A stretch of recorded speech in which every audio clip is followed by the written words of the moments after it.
Baba ka tsaya ka kalla. To fa wata sabuwar hira da aka yi da mawaki Morel ya bayyana ra'ayoyinsa na rayuwa. Idan kai bako ne ko ke bakuwa ce a wannan tasha ta mai albarka, muna so ku danna mana subscribe. Kana ku taba alamar kararrawa da alamar liking ga wannan bidiyo domin samun labaran gaskiya da hakika. Mun gode. Ba tambayan da yafi bani haushi a duniyar nan kamar idan mutane daga ganin ka kawai sai su ce a kai ya ne kwana biyu yaushe zaka yawo. Mun gane ba.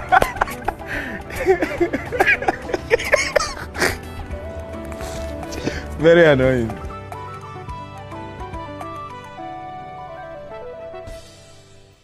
Sunana Musa Akila wanda aka fi sani da Morel.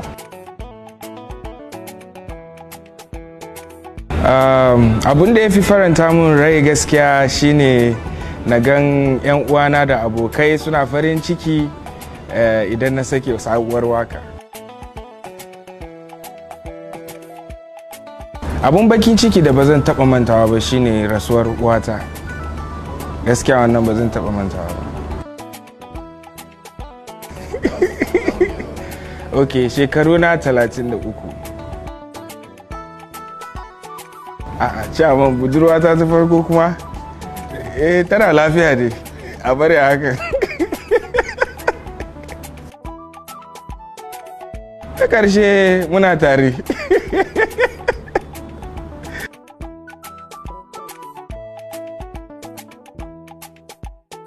Abin da ya sa mutane sukan ce harshe na wani lokaci na sounding kamar 'yan shuwa Arab, maybe dan ni dan Borno ne.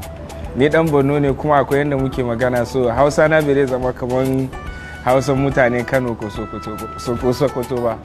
So Hausa na 'yan Borno ne.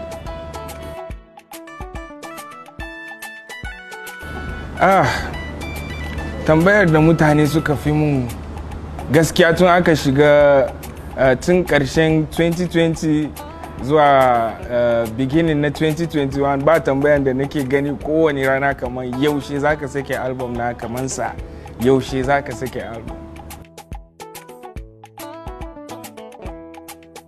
Kyautar da aka mun da ba zan taba mantawa ba shine da ina karamin yaro mama na ta saya mun wani karamin gita haka, wallahi ba na mantawa da wannan dan shine ina ga ya zama sanadiyan da nake waka yanzu.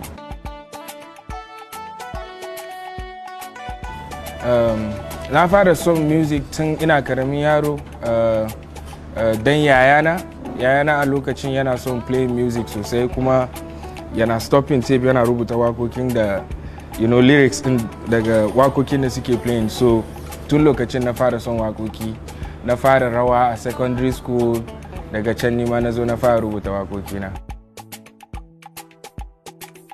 Wakata ta farko dai na rubuta ne don a lokacin kasan yadda iyayenmu suke ba sa so na yi waka, so wakan da na fara recording da ta farko na yi ne don na nuna musu ina son su. So sunan wakar I love you daddy and mommy.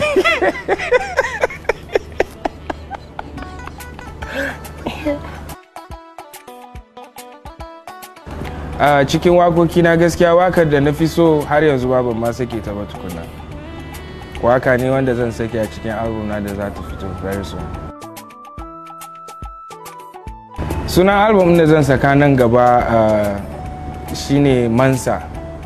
Mansa wato suna ne na Mansa Musa. Duk wanda ya san tarihin Mansa Musa wato richest man in history ever. So a cikin album din da akwai wakoki da zan so mutane su kasa kunne su ji. Ina da wata waka mai suna Arziki, ina ga one of my favorite songs kenan.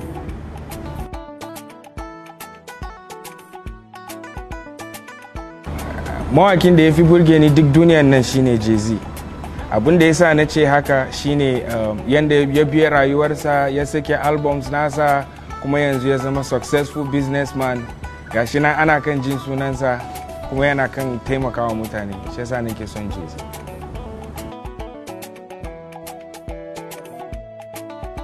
Kungiyar kwallon kafa da nake supporting shine Chelsea. Maybe shi yasa ma na sa blue yau. Dan kwallon kafa kuma wanda na fi so a duniya gaskiya kuma ba team nawa yake ba. Ronaldo. harsuna guda uku nake ji, da Hausa da Turanci da kuma Baburanci. Eto burin yin takarar siyasa, eto ka san akwai yadda mutane suka ɗauke ni a Borno. Kullum sai na ga an ce a rana ɗaya sai ka zo ka zama mana kaza, ka zama mana kaza. To for now dai ban sani ba plans for now, amma maybe in future sai mun gani.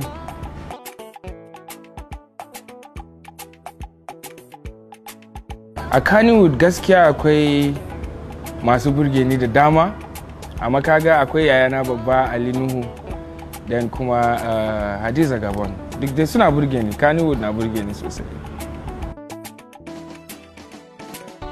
Zan so in fito a fim da Hadiza Gabon.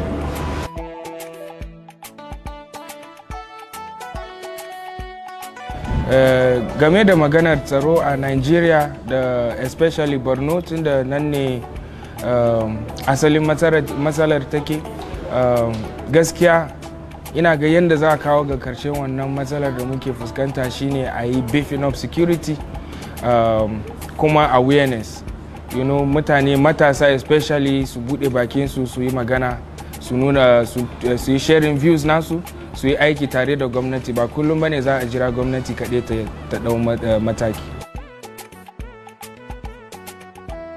Mana zan iya wa BBC waka kai sai. Reporter kurege ne yau ya musu wayo. BBC da ta cafko shi wai yau zai kashe macho.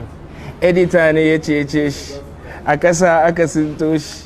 Ofisa da ya kawo su ya ce yau ko kuɗi ko a raba redi, shi yasa aka sa sakata. Mana jaraba.